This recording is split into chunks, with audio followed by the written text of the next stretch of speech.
Joining me today, we've got UConn women's hockey coach Chris Mackenzie. Coach, thanks so much for joining the podcast today.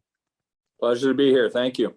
Coach, I think you might have the hottest team at UConn right now, off to an 11-1 start. I want to look back though to when you took over this job to start. Looking back at those early years, how much has this program grown from when you started to where it is today? Because I think looking back at some of those early years, I think you might have won 11 games in a season, yet alone now getting off to such a great start, winning 11 games there. I think thanks for asking that. I think we always had a good group of, like, we inherited a team maybe with the results weren't there, but they were a good group of people that really they got along well and they really worked hard together. That's kind of continued on through the past 9 years that we've been here. So the work ethic has been there. We were able to develop maybe and recruit some talent along the way, but it's funny, the work ethic and the camaraderie of the team was kind of here. We just didn't really, I don't know how to say it, we didn't really mess it up. So I think we're happy about that. And it's just nice, right now, yeah, it's great to get some results, I think. But if the record was different, I think I'd be proud of how our team we show up to the rink every day to work hard, and I feel like they get along as a team fairly well. What do you think's impressed you the most about your team so far this season? I know we're 12 games into it, but early on here, what's impressed you the most? They're learning. I mean, either through maturity or trial and error, they're learning to just stick with the process of preparation. We have a great amount of players that are just high achievers. They really want to do well in everything they do.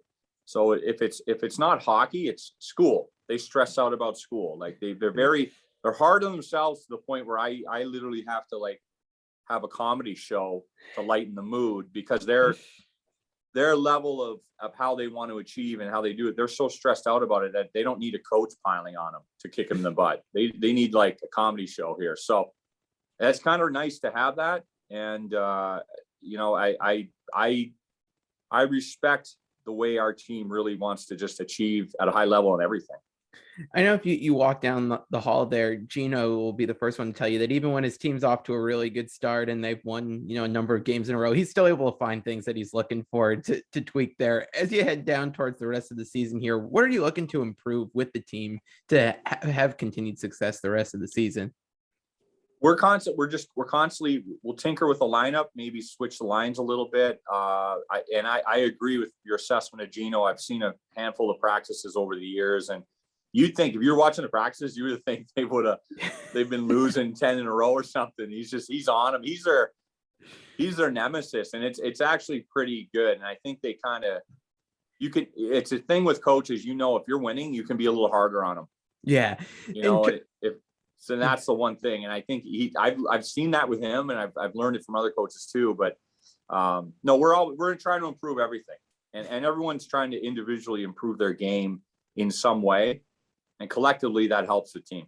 I know with hockey East play really starting to pick up. Now's the time some fans really start to tune into the program. Can you give us a little breakdown of the roster for fans who might just start be tuning in now as we're heading towards the winter into your team?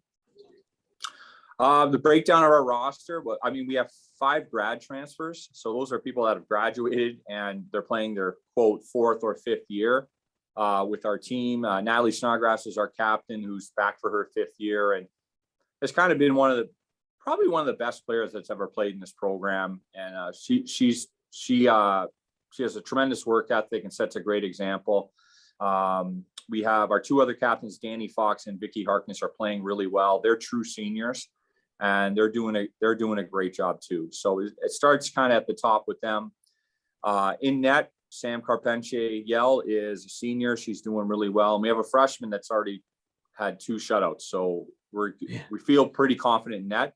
And then the defense has just done a tremendous job, developing and getting better. And we have two grad transfers, Taylor Wabbing and Chloe Gonzalez. They kind of lead the way with experience. And then we have 3 juniors that have really taken a step up and really improved. So it's really helping that way and helping our defense, and we have to be good there, because as the challenges come and the different games come, we're going to be playing some really good teams. Our defense is going to have to be solid. Yeah, no, it's a nice balanced roster you've got there with some experience and some youth there too. Yep. Got to get your thoughts, again, as we're starting to really pick up in Hockey East play. What are your thoughts on the conference as a whole? No, looking out in kind of the bigger environment, it's definitely one of the better conferences in hockey. What's it been like from your perspective being a part of Hockey East? It's been great. I was fortunate to coach 8 years on the men's side before I came to Yeah. UConn. So, and this is 9 years at UConn. I think what makes it special is the great majority of the schools in our conference, hockey is the number one sport on campus. So it's really important to those schools. I don't think I could say the same at UConn, but with the support we're receiving, I mean, it might as well, it feels like at times it is. And the new rink is certainly something that's going to help. Boston College would be another one I'd fit kind of in our mold. But, every game is hard, and Merrimack's a very good team. And their first win was against us, and they haven't looked back since. And no one would think, oh, Merrimack, their record, maybe they're not that good. They're very good. And Holy Cross just beat Boston University last night. Like, I think the best part of our league is that, we have our top teams any given year that are kind of perennial powers, whatever words you want to use. But the bottom half, the so-called bottom half, they're just as competitive as any bottom half in any other league. And it just makes our league very tight and very tough. And that makes us all better because of it. Yeah, I want to ask you on this, and I wrote down this stat because I was so intrigued by it, that at UConn, both the men's and women's hockey teams combined have the third best win percentage in college hockey right now. What do you think that says about UConn and the state of the hockey programs there? We're both having good years right now, and clearly people have time on their hands when they're putting stats like that together, but I guess you got to put content out there.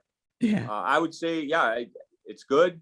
And I feel like maybe the sky's the limit here. Like, I think there's a lot of energy behind us with this new rink. And, it's just, you want to look to the future, but at the same time, hey, we got a game today and we're looking forward to playing Maine, and we got a job to do this weekend. I've seen over on social media the past week or so some momentum trying to pick up to get the team in the rankings there. How much does that matter to you and the team? Is that on the mind at all in terms of, hey, let's see if we can get ranking and what that mean?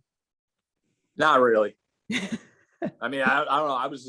I was the same coach when we weren't getting ranked votes, and I'll be the same coach if we do. So, I mean, I think we can get over ourselves on that situation. I haven't heard much from the team. It's funny. It's more of the alums. They're like, they want to see that. They want that. They're wishing the best for our program. So it's kind of, okay, it'd be great. It's great to get that. But I love the fact that we have a lot of players that came here and chose UConn, not because we were a ranked team, just because they felt it was the right fit for them. Yeah. And we were the right fit as coaches, and the program was the right fit for them. Not because, I'm going to a top 10 team so I can impress somebody. Yeah. Right. It was right. It was what was right for them. And that's so important. And, we're always going to look for that going forward. I'll get you out of here on this one. I know Dom Amore had a story about you possibly having to get a spray tan if the team had gone 10-0. I know there was the loss thrown in there, but is there any other possibilities for you getting that spray tan this year? Have they put anything back on the table for you? They haven't. I mean, it was just, that was in jest. It was so funny. Like, we had a weekend off, and they had free spray tanning. So like 2 or 3 of the girls did it on a Sunday. They show up to the rink on Monday, and it's like, I'm like, what happened? And they're like, you should do it, coach. I'm like, I'll do it if you get 10 in a row. And that's literally where Dom blew that thing up into something. So no, it was more of just a funny moment with the team. But there's nothing else on the table, and don't give them any ideas. Thank you very much. I'll keep quiet from here on out. But Coach, I really appreciate the time. Best of luck this weekend against Maine and heading into the rest of the season here. All right. Well, thanks so much, Jared. Appreciate Absolutely. it.